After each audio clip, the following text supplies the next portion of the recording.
Welcome to Rewatch-and-Rank. On this channel, we rewatch older TV shows, provide a summary and opinion on the episode before ranking each episode against each other. And today's episode is Grey's Anatomy Season 2, Episode 19, What Have I Done to Deserve This? Episode in a nutshell is a brief reminder of what happens within the episode. So, as always, we'll start with the patients. So, the first patient that we meet is a man who comes in after experiencing what they think is a heart attack, and his fiance is very worried and keeps commenting on how healthy he is and how they're going to be getting married and they're later in life getting married, and is very nervous about what could be wrong with them. At first, they think there's a mass on his heart. However, then later it's revealed that he has an aneurysm in his heart that could burst at any time. And ultimately, the fiance decides to leave him because she can't handle the in sickness part of the wedding vows and leaves. And then his aneurysm does burst. He goes into emergency surgery, and he does manage to come through the surgery alive, but then has to be informed that his fiance has left. Then the second patient is a boy who was playing in Little League Baseball, who accidentally got hit by a ball while he was playing first base. And this has left his dad incredibly anxious. And so they, of course, do the testings. They think it's just, a minor injury that'll resolve on its own. However, then the pressure builds up in the brain, so then they do have to drill a hole. And that's actually the last we hear of this particular story. I don't even actually know what the outcome is. Assume he's fine. Though I will note that the one dad definitely stole the show with his anxiety. Pretty much what was the focus of any interaction with the boy. And then we, of course, had Denny return, who was the heart transfer patient that Izzy had developed some feelings for, but ultimately didn't end up getting the heart, so then left the hospital. He's brought back into the hospital due to his heart starting to fail, and this, of course, leaves Izzy in a bit of a tizzy, and I couldn't not say that. But anyway, she's of course fawning over him, monitoring him, and starts blowing off Alex, who she had recently reignited a intimate relationship with, in favor of Denny. Ultimately, at the end of the episode, having a picnic date with him in his hospital room. And then we also had Addison, who, while walking Doc in the morning, decided to squat and ultimately ended up with poison oak in a place that you really don't want poison oak, and spends the episode with Bailey helping her to deal with the poison oak, believing that that is her karma for having slept with Mark a year ago. And so, trauma-wise, we've already kind of covered Alex and Izzy. They were obviously being quite intimate. He thought they were back together. But as soon as Denny came in, Izzy immediately started blowing him off, flirting with Denny, and we see at the end of the episode, her and Alex were supposed to go out. She forgot. She's putting on makeup, getting ready, and then we see that she goes to have her first date with Denny, having chosen him instead. We obviously have all of the fallout from Meredith and George.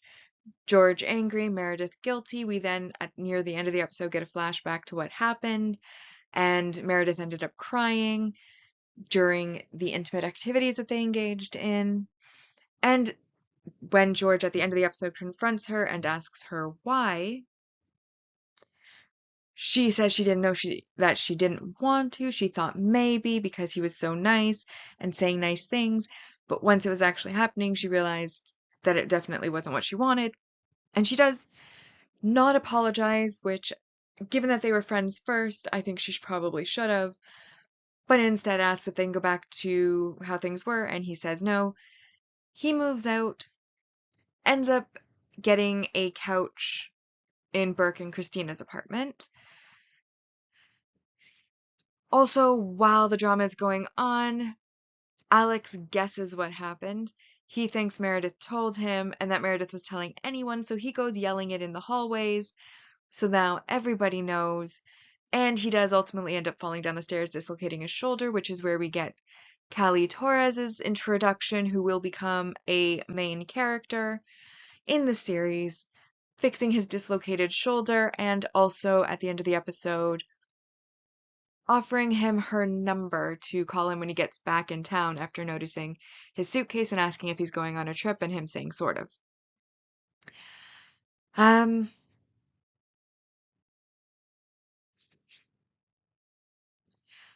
then more of a minor drama, but it does happen, is Derek noticing that there's something that happened with Meredith, and Meredith saying that she did a very terrible thing, offers to be her friend, just friends, tells her where he goes to walk dock, and says maybe she could meet him there, and she firmly rejects him, saying that she can't be just friends with him.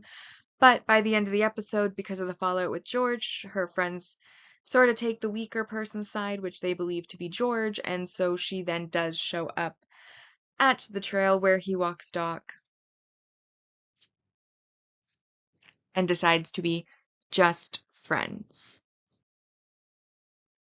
So now that we've had a brief summary of what happened, it's time to rank the episode. As always, we'll be ranking on our mostly objective ranking first, which uses set values to determine the score, followed by the personal ranking, which is just based on opinion. So for our mostly objective rank values, we are going to start with the patients, which are single episode supporting character introductions. And the two new patients that were in this episode were Sean Beglite and Keith Polis, each worth 1 point. Then we had the supporting relationship developments. The first one was between Izzy and Denny, who have their first date and do flirt throughout the episode. And the second was Callie flirting with George when she relocated his shoulder and then giving him her number after he moves out, obviously expressing an interest in George. Then we had our and that's worth 2 points each, so that's 4 more points total. Then we had the multi-season supporting character development, which is the fact that Addison got poison oak where the sun don't shine, and that's worth 3 points. We then had a multi-season main character introduction in the form of Callie Torres, and that was worth 4 points. Then we had our multi-season main character development, which is George dislocating his shoulder, then moving out of Meredith's house, before basically sitting at the hospital with his suitcase, nowhere to go because he didn't really plan it out properly, followed by Burke noticing him and then bringing him home and letting him sleep on the couch. And that's worth 4 points. Then we had, finally for our last 4 points, the main relationship development, which is when Meredith shows up at the park to be, air quotes, just friends with Derek. And then we get into the negatives of the episode, and first we of course have our supporting relationship regression or breakup, which is between Izzy and Alex. Izzy ends up prioritizing Denny throughout the entire episode, flirting with Denny even when Alex is present, and then at the end of the episode blows off her planned date with Alex in order to have a spontaneous first date in the hospital with Denny. And that's minus 2 points. And then we also have our main relationship regression or breakup, which is Meredith initially rejecting friendship with Derek because they had been on friendly terms, and then she was drawing a line saying cannot be just friends because she obviously still has feelings for him. Of course, she does go back on that at the very last scene of the episode, but throughout most of the episode, she is holding that line, so it is worth noting, and that was a minus 3 points. However, that ultimately still left us with 16 points overall, and as the maximum score an episode can receive is 10, That makes this a 10 out of 10 episode. Bringing us to the season 2 ranking so far on our mostly objective ranking. And the list begins with Make Me Lose Control, Into You Like a Train, Begin the Begin, Tell Me Sweet Little Lies, Break On Through, As We Know It. What Have I Done to Deserve This falls in 7th. It is 7th because when more than one episode has the same score, on our mostly objective list, it is just ranked in episode order. Then Deny, Deny, Deny, Thanks for the Memories, It's the End of the World, Enough is Enough, Something to Talk About, Let It Be, Much Too Much, Yesterday, Bring the Pain, Raindrops Keep Falling on My Head, Owner of a Lonely Heart, and then currently in last place is Grandma Got Run Over by a Reindeer. So my personal ranking isn't quite as generous as the objective one. Well, let's start with the positives. I enjoyed the Addison Bailey saga, especially how Bailey was hiding from the chief that she was technically taking supplies to help Addison on a personal consult while she's supposed to be on maternity leave. And he kind of keeps hovering and showing up, and she keeps blowing him off or misleading him. And he's kind of the only one that's left in the dark. And I found it all very amusing. As I had mentioned in the summary, with Sean, who got hit in the head with a baseball, he has two dads, and one of the dads has anxiety of an extreme sort and completely steals the show because his anxiety is really amusing. How like the kid is calm, the other dad very calm, and then this one is just so what would it be like doom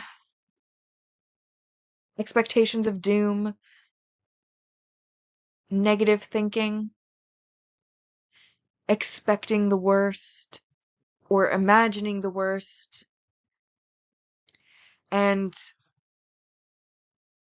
either way, very funny, kind of stole the show. Now, personally, I don't like unfaithfulness. I feel like if you make a commitment, you have an obligation to fulfill that commitment. So with Izzy and Alex, on the one hand, she did imply they were together. I mean, she's continuing to be intimate with him. They're going on dates. They had a date planned. It's revealed at the end of the episode. So it is not out of the realm of possibility for that to imply that they are back together, which is what Alex believes.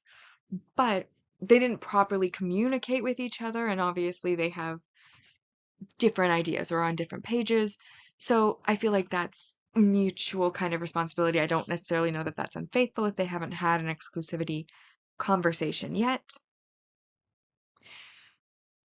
With Derek wanting to be just friends with Meredith and inviting her to walk their dog essentially with him because it was Meredith's dog first and now it's being taken care of by Addison and Derek. I feel like in a certain way that's somewhat emotional cheating because he did choose Addison and yet now he's wanting to be friends with Meredith, who he has admitted on multiple occasions he is not over. So that kind of not okay. The George and Meredith fallout, of course there was going to be fallout. It never should have happened. I mentioned that at the end of the last episode. It gave me the ick, still does. So not overly fond of that storyline.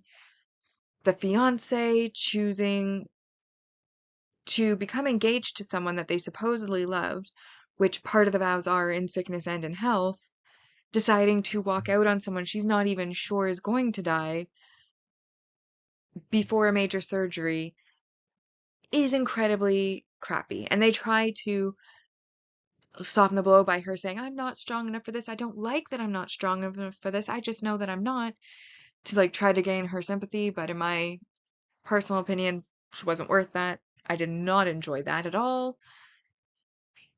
Um,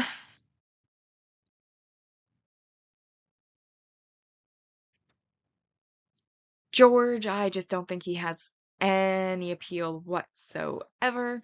Not a fan of George, haven't been a fan of George since episode 1. He has some good moments, but for the most part, not a fan, so don't really see what Callie sees in him, but there's that. And like the fact that,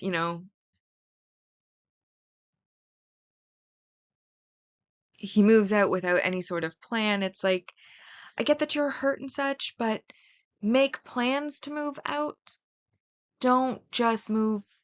Like, you can't sleep at the hospital, so why he took his suitcase there in the first place, I don't know.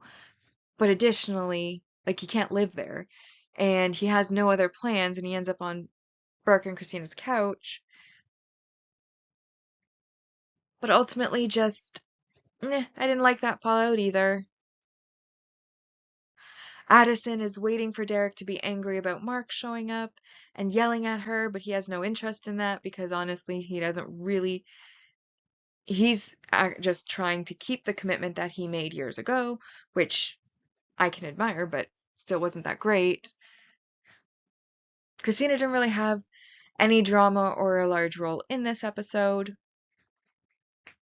So because what I liked about it was so minimal and just a small part of the episode, I gave it a 3 out of 10 because there just wasn't enough that I liked about it. This is like an arc of drama that I'm just not into because it deals in themes that I just don't approve of, which is not keeping one's commitments. And so the personal ranking so far has in first As We Know It, It's the End of the World, Make Me Lose Control, Raindrops Keep Falling on My Head, Something to Talk About, Into You Like a Train, Break On Through, Deny, Deny, Deny, Let It Be, Tell Me Sweet Little Lies, Begin the Begin, Thanks for the Memories, Much Too Much, Yesterday, Enough is Enough, Bring the Pain, Grandma Got Run Over by a Reindeer, What Have I Done to Deserve This comes in 18th, and in last still is Owner of a Lonely Heart. Bringing us now to the series ranking so far. On the mostly objective side, season 1 ended with a score of 77.78%, and so far season 2 has a score of 150 out of 270. On the personal ranking side, season 1 ended with 66.67%, and season 2 so far has earned 136 out of 270. So with that, we've now rewatched and ranked Grey's Anatomy Season 2, Episode 19, What Have I Done to Deserve This? Like and subscribe if you'd like to, and I'll see you in the next episode.